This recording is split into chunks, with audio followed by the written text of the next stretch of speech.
In every village, there is a story people tell to warn the young, but only the wise truly understand. A story of a woman who had everything within reach: love, peace, a future built on truth. But she turned away, not because it wasn't enough, but because it didn't shine. She chose wealth over love, comfort over character, appearance over truth. And for a while, it looked like she had won. But some victories carry quiet consequences, and some choices do not reveal their cost until it is too late to undo them. This is the story of Ifunanya, the woman who chose gold and lost something far more valuable. Ifunanya was not just beautiful. She was unforgettable, the kind of beauty that made conversations pause, the kind that made people turn twice, the kind that carried both admiration and expectation. Her skin glowed under the sun like polished bronze. Her eyes were sharp, restless, always searching for more. And when she walked through Enkpor market, it was as if the entire village noticed. "Look at her," women whispered. "That girl will marry into greatness." But what truly set Ifunanya apart was not just her beauty. It was her hunger. She did not dream small. She did not want a life of struggle. She did not want to wake before dawn to grind, carry, and sacrifice endlessly. She wanted ease. She wanted admiration. She wanted a life where her beauty would be rewarded. One evening, her mother, Adeze, sat beside her and said gently, "My daughter, the life you seek is not wrong, but be careful what you use to measure a man." Ifunanya smiled faintly. "Mother, love does not pay for comfort." Adeze looked at her for a long moment, then quietly replied, "And money does not always pay for peace." But Ifunanya had already made up her mind. Chike loved her, but not loudly, not with gifts or grand displays. He loved her quietly, deeply, truthfully. He noticed the softness behind her pride, the kindness she tried to hide, the parts of her that still believed in something real. One evening, he stood before her family, his voice steady, but his heart racing. "I do not have riches," he said, "but I have something that does not fail. Ifunanya looked at him, waiting. My hands will always work, and my heart will always be yours." Silence, heavy, honest silence. Then Ifunanya smiled, but it was not kindness. "Chike, you are a good man," she said softly. "but goodness is not the life I want." His chest tightened. "But I can build." "I do not want to build slowly. She interrupted. I want to live well now." That was it. No anger, no shouting, just quiet rejection. Chike nodded slowly. "I understand." But he didn't, not fully, not yet. Then came Ezianyi, and everything changed. He did not enter quietly. He arrived like a statement, fine robes, confident stride, servants trailing behind him, and most importantly, he saw Ifunanya. "You do not belong here," he told her one day. Her heart paused. "You belong somewhere greater." No one had ever said it so clearly, so confidently, so convincingly. And from that moment, she was captivated. The wedding was unforgettable. Music, dance, laughter, and admiration. "So she has done it," people whispered. "She chose well." And for a moment, it felt true. But the truth does not always reveal itself immediately. Control came quietly, then completely. You laugh too much. You speak too freely. You forget who gave you this life. Each word, a small crack. Each day, a little colder. And then one day, she saw Chike again, happy, at peace, loved, and something inside her broke. Regret is quiet. It does not shout. It settles. It lingers. It grows. I chose wrongly. She whispered one night, and for the first time, she believed it. At first, the cracks were small, so small, they could be ignored. A delayed payment, a servant whispering instead of speaking openly, a visitor who once bowed deeply, now offering only a polite nod. Ifunanya noticed it, but she said nothing, because she had trained herself not to ask questions. Not anymore. Ezianyi, however, he noticed everything, and what he noticed most was that things were slipping.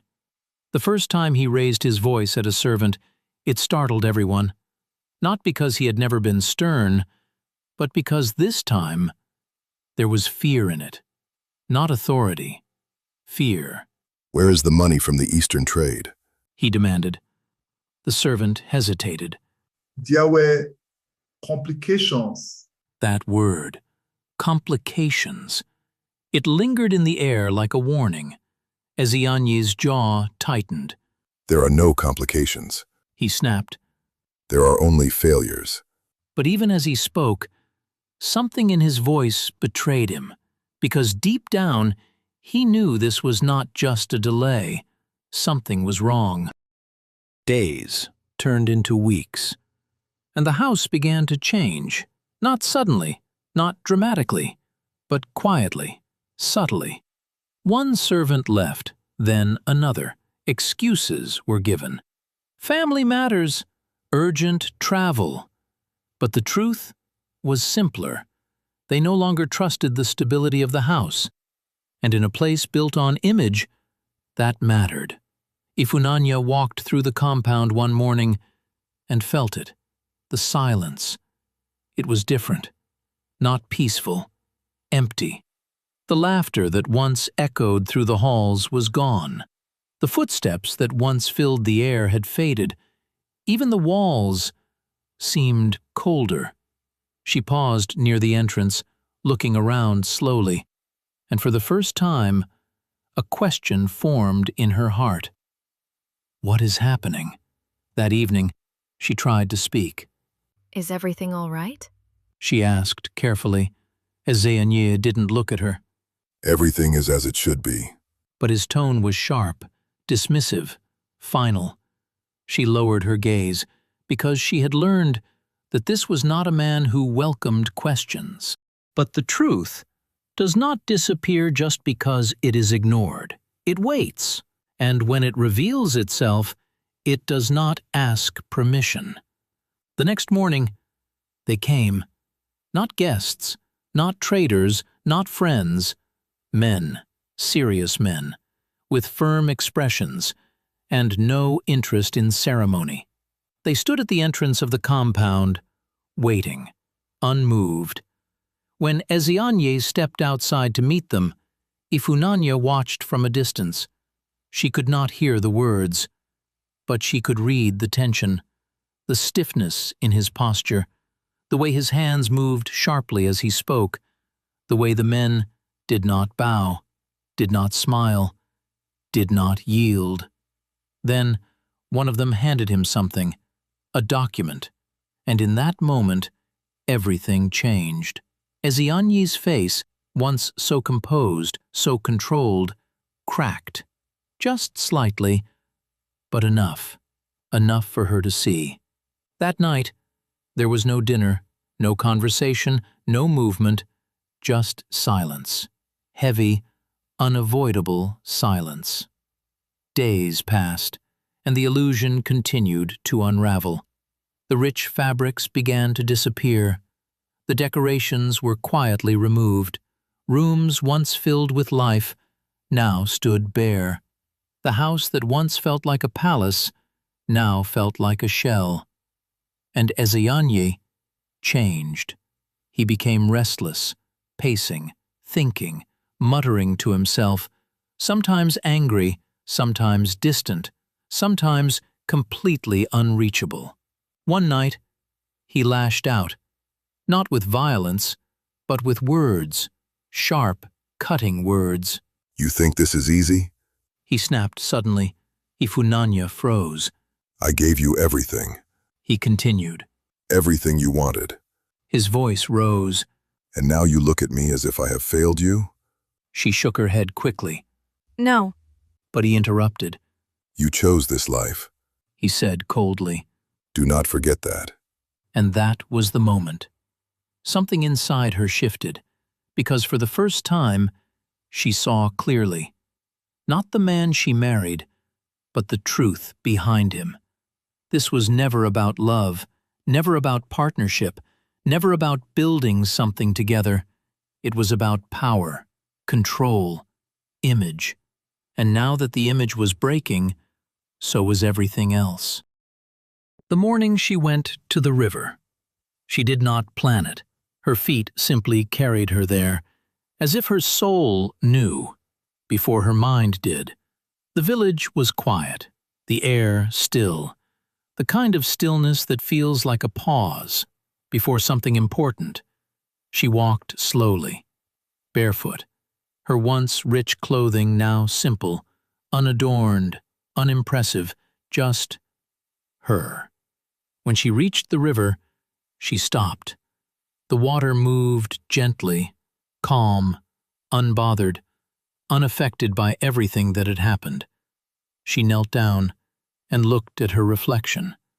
For a moment, she did not recognize herself, not because her face had changed, but because her understanding had.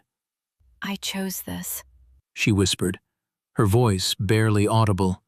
I chose this life. The words did not come with anger or bitterness, just truth, heavy, unavoidable truth. She closed her eyes, and memories came, not of wealth, not of luxury, but of moments, simple moments. Chike, standing before her, speaking softly. I will always work, and my heart will always be yours. She felt it now, the weight of what she had dismissed, the value of what she had overlooked. She whispered. A tear slipped down her cheek.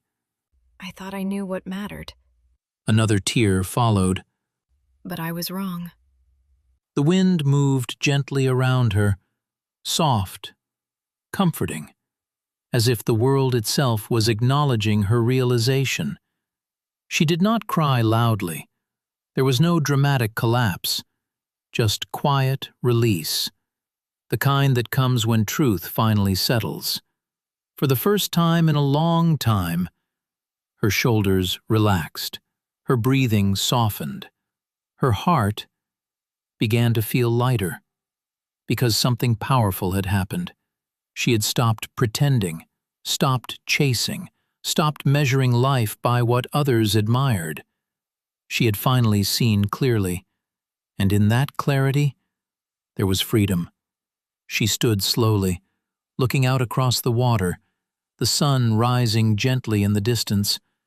For the first time, the future did not feel like something she needed to control, or chase, or prove.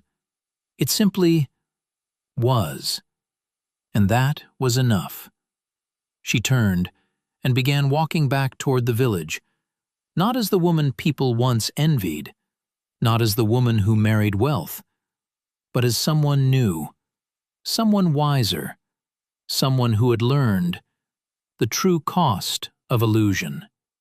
And though she could not undo her past, she could choose differently, moving forward. And sometimes, that is where true redemption begins. Moral of the story: not everything that shines is meant to be chosen. True wealth is not measured by gold, comfort, or status, but by love, peace, and the character of the one who stands beside you. Sometimes we are so drawn to what looks impressive that we overlook what is truly valuable. Ifunanya did not lose because she lacked options. She lost because she chose appearance over truth, speed over patience, wealth over love. And in the end, the life built on truth will always outlast the one built on illusion. So tell me, if you were in her place, what would you have chosen? Wealth or a love that brings peace?